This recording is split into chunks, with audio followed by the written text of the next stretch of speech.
Well, welcome back to TuckerAllen Live. It's Friday and it is 1 o'clock Central Time.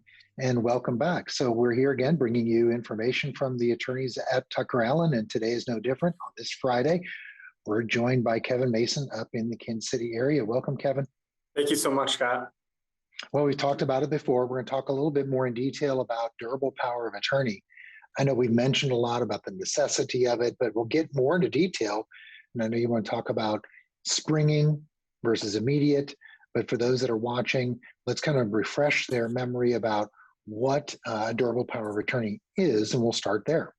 Sure. So a power of attorney, that's just a document. It's a legal document. And what it does is it authorizes you to name someone to, handle certain matters or take certain actions on your behalf. So just a little bit of vocabulary here, I guess, at the beginning is the person who is granting the power of attorney, that's called the principal, and the person they're granting it to is the agent. So just later I'll refer to principals and agents. So that's who they are. And we've talked about POAs regarding college students. I know you and I had that conversation about making sure you execute those. And I think that's a good entree as we talk about the differences between springing and the immediate. So let's talk about springing.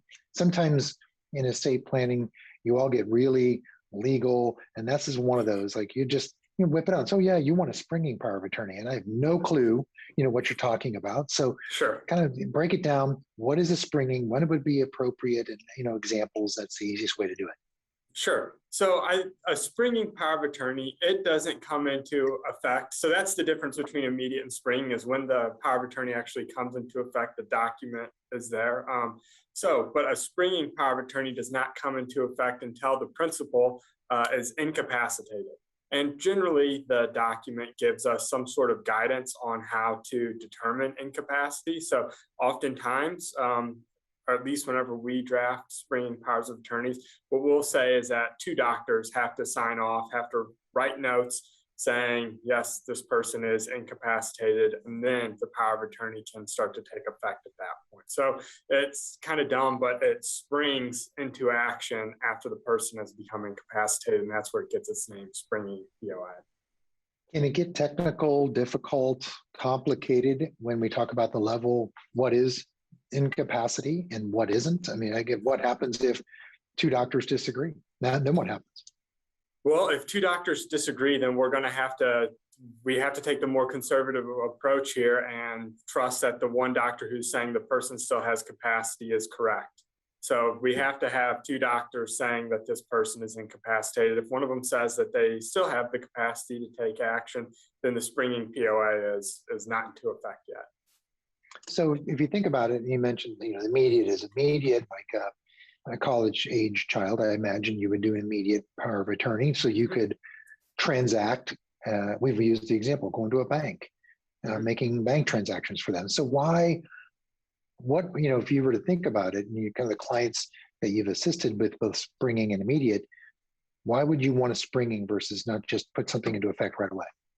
Sure. So sometimes people, they can, maybe they don't trust the person a lot that they want to choose as their agent, or there isn't somebody who is very, very trustworthy that's in their life. And that kind of brings up some more issues, just because, okay, if you don't have anybody you trust and then we still use a springing power of attorney for you, we're kind of allowing that person that you don't trust a lot to take over at one of your most vulnerable times.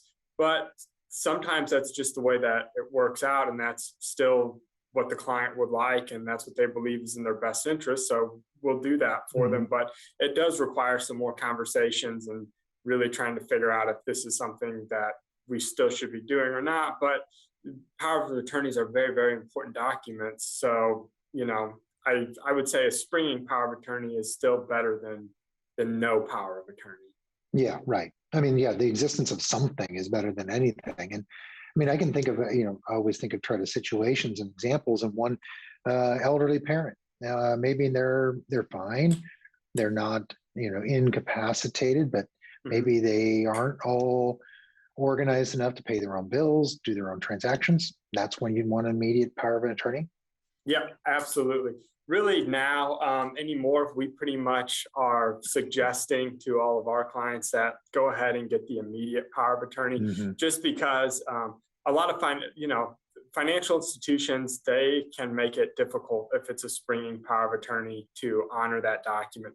They might say, well, you did get the two doctors notes saying this person's incapacitated, but these weren't two independent doctors, meaning they were both working out of the same office. And really, what we want you to do is go get two independent doctors notes so they can't be in the same office, or Mm-hmm. one of them has to be the primary care provider and then the other has to be, I don't know, maybe a neurologist or something. So Right. they can create hoops for you to jump through before they'll honor that document. And they shouldn't do that, but a lot of them do, just because, financial institutions, they kind of like to cover their rear end. They don't want somebody coming back and ever suing them. So with that immediate power of attorney, we don't really have the issue with that because it's immediately in effect. So that means we don't have any hoops that we need to jump through for that financial institution. It's already in effect. It's ready to go. Here it is. Yeah. And I imagine, so basically you're seeing as more common the immediate. I mean, more people are saying, okay, I see the benefits, of an immediate outweigh this springing, and you're seeing that more often, that you may be recommending an immediate versus the springing. Yeah, I would say that oftentimes we're kind of recommending the immediates just because they're a better document. And, the thing is if somebody becomes incapacitated, and, maybe it's due to dementia, it can be difficult to kind of get them to different doctors' offices and scheduling doctor's appointments. I know right now I was speaking to somebody earlier this week, and she's been trying to get to a neurologist to get a doctor's letter for like literally months, like 4 months or something. So it's just like, that's a long time to wait to have to get in there and get just a doctor's note. So with the immediate, we can kind of bypass all of those potential issues. And, the thing that I really think about is if you trust someone enough to give them the power of attorney whenever you're at your most vulnerable, you probably trust them enough to give it to them right now. Yeah. And I have to think, there's that's the beauty of we've talked about how estate planning is not this cookie cutter where you can go online and just print something out, because your facts and circumstances may dictate a different result. And in terms of what your recommendation would be, maybe your parents live further away and you can't afford to wait for, an incapacitation in order to transact business, something. I get it. There's all these facts. And that's why I think having a consultation and not just printing a form and not necessarily knowing the impact is important and key. But I assume that the important step here is that these are purely revocable. So if you make it, something you really don't like, something that's springing or something that's immediate, you can revoke it and go right to the other one or something different. Absolutely. All of those documents, they say at the very top of them that this document here revokes all previous powers of attorneys. So if you ever think about it and you say, like sometimes what people do is I see with younger couples, they might be, mid 30s, early 40s. They've got a couple of kids. Their kids, are anywhere from 5 to 15 years old or something like that. And so maybe they choose their sister to be their POA. But, 10 years from now, maybe their child's 25 years old and they think, I would really like my child now to be my, one of my agents on this document instead of my sister. My child knows me, better than she does now, and I want to choose him. So it's very easy to come in and get that taken care of, to revoke the previous one and get the new one in place.